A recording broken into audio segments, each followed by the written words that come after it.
Welcome to Atharva crack competition. শুভ সকাল, সবাইকে স্বাগত জানাই আমার চ্যানেলে।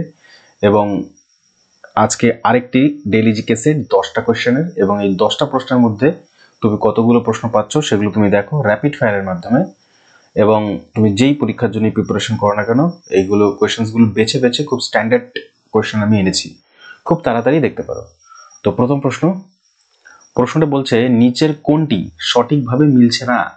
এখানে রয়েছে দেশ, লেফটে দেশ রয়েছে, কিছু দেশের নাম, আর রাইটে রয়েছে হচ্ছে ক্যাপিটাল। তাহলে কোন দেশের ক্যাপিটাল মিলছে না? যেমন ইন্দোনেশিয়ার ক্যাপিটাল জাকার্তা, কারেক্ট। মালদ্বীপের মালে, ঠিক আছে। উত্তর কোরিয়ার সিওল নয়, উত্তর কোরিয়ার হচ্ছে পিয়ংইয়াং। ওকে, তাই এইটা হচ্ছে ভুল আনসার। তো এটাই হচ্ছে মানে আনসারটা ভুল, কিন্তু প্রশ্ন অনুযায়ী এটাই উত্তর হবে, ঠিক আছে। আর জিম্বাবুয়ের হারারে, এটা ঠিক আছে, ঠিক আছে। তাহলে উত্তর কোরিয়ার কি? পিয়ংইয়াং। সিওল কার? সিওল হচ্ছে নর্থ কোরিয়ার বা সাউথ কোরিয়ার। ওকে, আর উত্তর কোরিয়া হচ্ছে পিয়ংইয়াং। পরের প্রশ্ন, 2 নম্বর প্রশ্ন বলছে, আসিয়ান যেটাকে বলা হয় দক্ষিণ পূর্ব এশীয় দেশ সংস্থা, এখানে মোট 10টা দেশ আছে। দক্ষিণ পূর্ব মানে ইস্ট এশিয়ায় দক্ষিণ যেখানে রয়েছে, এখানে 10টা দেশের গ্রুপ, ঠিক আছে। এর সদর দপ্তর কোথায়? আসিয়ান কান্ট্রিজ গুলো কিন্তু ভীষণ ইম্পর্টেন্ট এবং গ্রুপটাও খুব গুরুত্বপূর্ণ। তো এর যে ক্যাপিটাল মানে রাজধানী, মানে কি বলে হেডকোয়ার্টার বা সদর দপ্তর, সেটা রয়েছে জাকার্তা।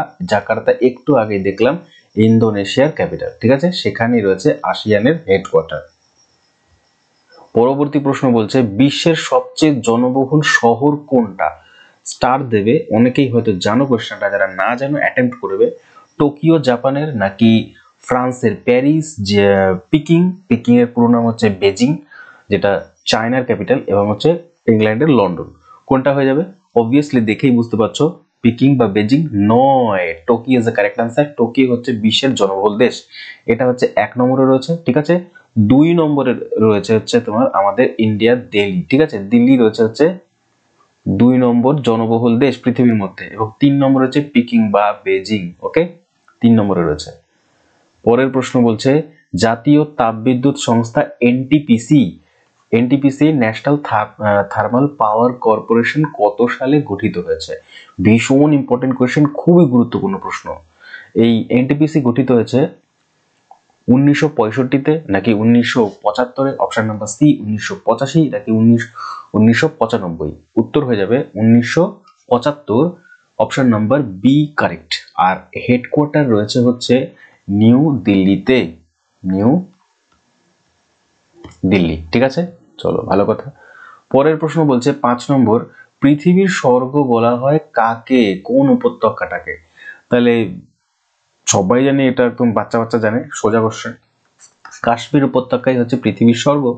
আর কাশ্মীর উপত্যকার প্রধান নদীটা বলতে পারো কেউ? প্রধান নদী হচ্ছে ঝিলাম নদী। আর ইতিহাসে এই ঝিলাম নদীর তীরেই পুরু এবং আলেকজান্ডারের যুদ্ধ হয়েছিল।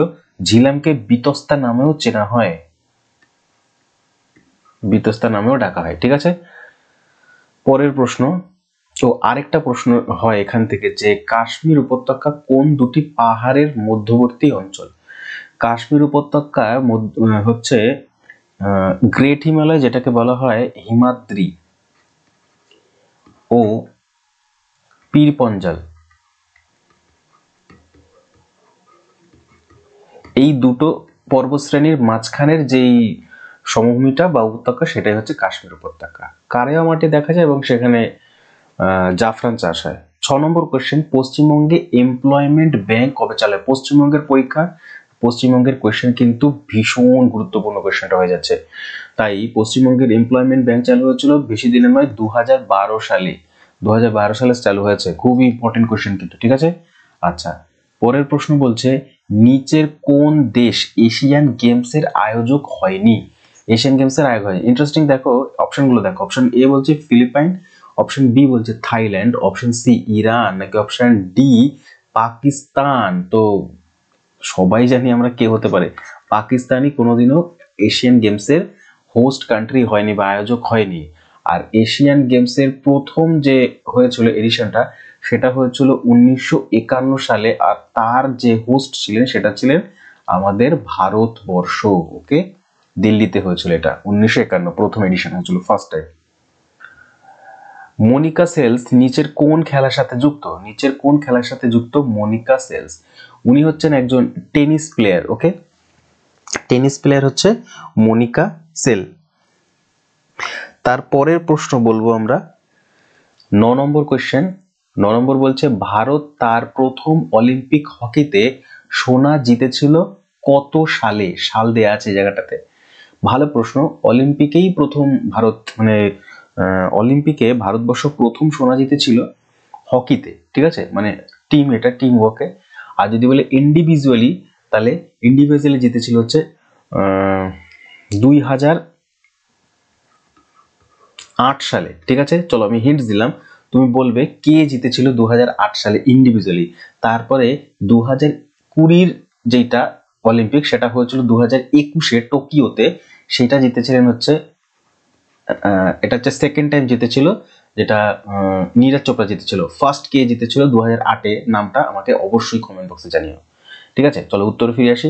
তাহলে প্রথম অলিম্পিক হকিতে সোনা জিতেছিল ইন্ডিয়া 1928 সালে। 1928 সালে, ঠিক আছে, 1928 সালে হকিতে প্রথম অলিম্পিকে সোনা জেতে। 10 নম্বর প্রশ্ন বলছে সূর্য থেকে পৃথিবীতে আলো আসতে কত সময় লাগে? এইটা আর একটা ফিজিক্সের কোয়েশ্চেন হলেও এটা খুব ইম্পর্টেন্ট একটা কোয়েশ্চেন হয়ে যাচ্ছে। তো এখানে কিন্তু মিনিট দেওয়া নেই, এখানে রয়েছে সেকেন্ড দেওয়া। তাহলে সেকেন্ড, আমরা মিনিট জানি কত? মিনিট জানি 8 মিনিট 3 সেকেন্ড, ঠিক আছে। 8 মিনিট 3 সেকেন্ড মানে হচ্ছে 8.3 সেকেন্ড। এইটাকে যদি আমরা সেকেন্ডে কনভার্ট করি তাহলে হচ্ছে উত্তর এইটা আসবে 500 সেকেন্ড। 500 সেকেন্ডকে 60 দিয়ে ভাগ করো, যেটা আসবে এটাই আসবে, ঠিক আছে। তো আনসার। ধন্যবাদ সকলকে সম্পূর্ণ ভিডিওটি দেখার জন্য। তুমি 10-এ কত নম্বর পেয়েছো অবশ্যই জানিও। আর দেখা হচ্ছে আবার আরেকটি ডেইলি জিকে সেট নিয়ে আগামীকাল। ততক্ষণে দেখতে থেকো অথর বুক র্যাক কম্পিটিশন। ধন্যবাদ।